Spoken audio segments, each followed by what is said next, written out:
Photosynthesis is the process of making food. Photosynthesis is the process of making food. Photosynthesis is the process of making food. ठीक है. Photosynthesis is method. अरे यार फिर भूल गया. आराम से बैठते हैं थोड़ा. अब थोड़ा याद हो जाए. Photosynthesis is process of नहीं. Photosynthesis. अब याद करना है. Photosynthesis is the process of making food. Photosynthesis is the process of making food. ठीक है. Photosynthesis is the process of क्या था? अरे यार मुझसे याद नहीं हो रहा है. Photosynthesis is the process of making food. यार पढ़ाई कितनी बोरिंग है. काश स्कूल जाना ही ना पड़ता. चलो कुछ खाने के लिए ले आता हूँ. अरे वाह क्रैकर्स, ये खा लेते हैं.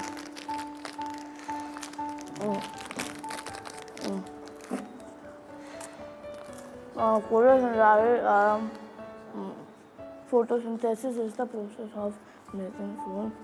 Photosynthesis is the process of. Hello. हाँ यार, क्या कर रहा है? पढ़ रहा हूँ यार, एग्जाम की तैयारी कर रहा हूँ. अच्छा, तो कितना हो गया? कुछ भी नहीं हुआ. इतना मुश्किल है, पता नहीं कहाँ से आ गए ये सारे क्वेश्चंस. वैसे तेरा कितना हुआ? मेरा तो सारा हो गया. बहुत ही इजी था. इनफैक्ट मैंने तो नेक्स्ट सब्जेक्ट की भी तैयारी कर ली. क्या इजी है?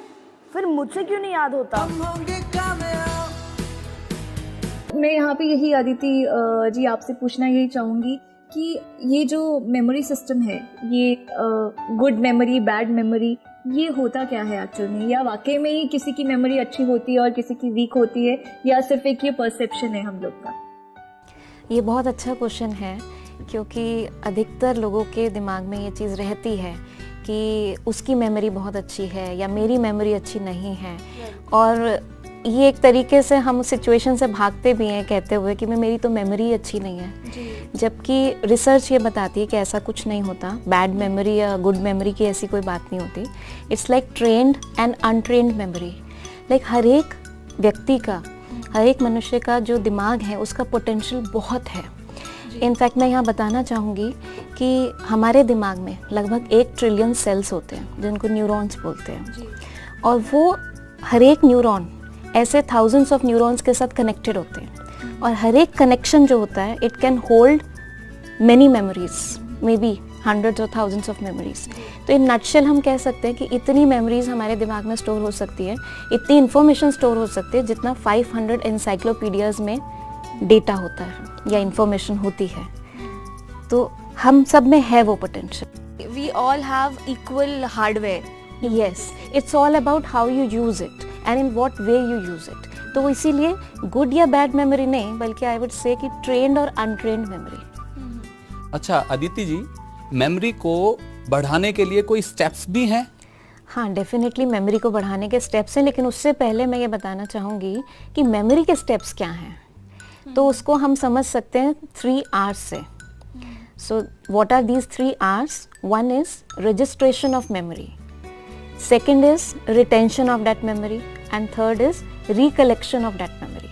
अब इनका मतलब क्या है? Registration of memory means कोई भी चीज़ दिमाग में पहले तो हम डालेंगे ना, अपने मेमोरी बैंक में डालेंगे, राइट? रिटेंशन मतलब उसको रखना.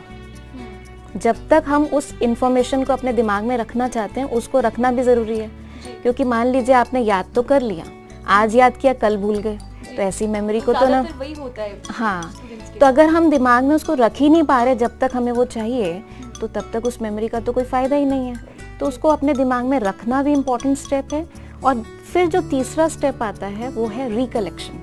जब मुझे वो इन्फॉर्मेशन चाहिए, चाहे वो एग्ज़ाम की बात है, चाहे जैसे इस बच्चे ने कहा कि क्लास में मेरे को आंसर आता है लेकिन बोल नहीं पा रहा हूँ या भूल जाता हूँ उस टाइम पर, तो सही समय पर मैं याद करके उसको बोल पाऊँ या लिख पाऊँ जहाँ मुझे वो चाहिए. तो ये थर्ड स्टेप है रिकलेक्शन का. अब इन तीनों स्टेप्स में इसको बिल्कुल ऐसे समझ सकते हैं जैसे अलमारी में हम सामान रख रहे हैं, तो रखना भी इम्पोर्टेंट है, ध्यान से रखना भी इम्पोर्टेंट है, जिससे कि जब समय पे चाहिए हो तो हम एक खोलते ही उस सामान को निकाल सकें. तीनों स्टेप्स में से अगर एक स्टेप में भी फ्लॉ